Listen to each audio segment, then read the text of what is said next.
The reason we are unhappy is because we have spent our entire life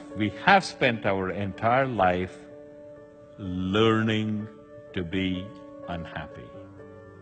How do we spend our entire life learning to be unhappy? How do we learn to be unhappy? Remember, we talked earlier about mental models, and a mental model is a notion we have that this is the way the world works.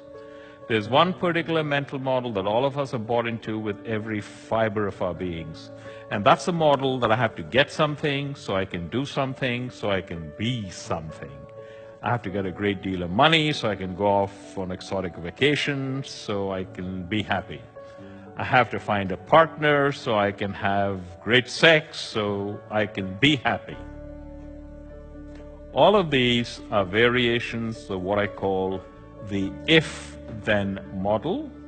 And the if-then model basically states, if this happens, then I will be happy.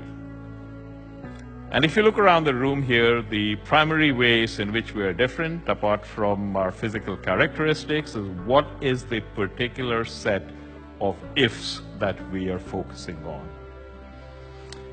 If only I had a better boss, if only I had a bigger house, if only I had a more good-looking spouse, if only my in-laws would move to Australia, if only my kid got into Harvard, if only my kid got into Harvard and my neighbor's kid didn't make it to any of the Ivies. If this happens, then we will be happy. Wrong.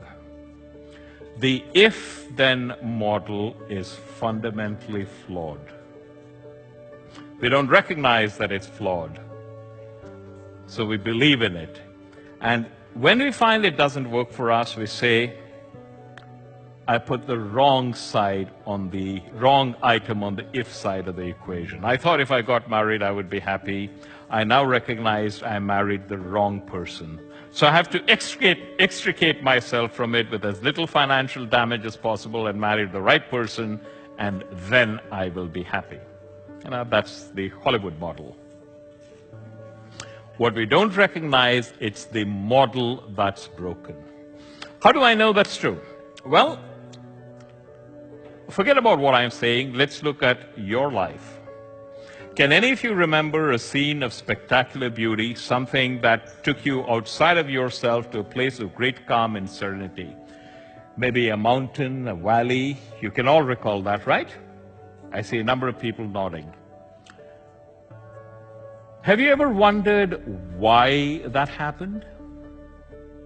That happened because somehow, inexplicably, at that instant, you accepted the universe exactly as it was.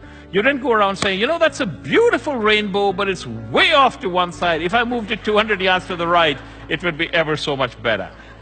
You didn't say, that's a beautiful valley, but the tree in the foreground, too many crooked branches. Give me a chainsaw in 20 minutes and I'll make it better. No, the off-center rainbow was fine. The valley with the tree with the crooked branches was fine. And the moment you accepted the universe exactly as it was, you didn't have to do anything to experience the happiness that's your innate nature. It kind of overwhelmed you. And I'm suggesting to you right now that your life, with all of the problems you have, your life with all of the problems you think you have, is every bit as perfect. But you are striving with might and main to fight one or more aspects of it. And as you fight, you're buying into the if-then model, and the if-then model is fundamentally flawed.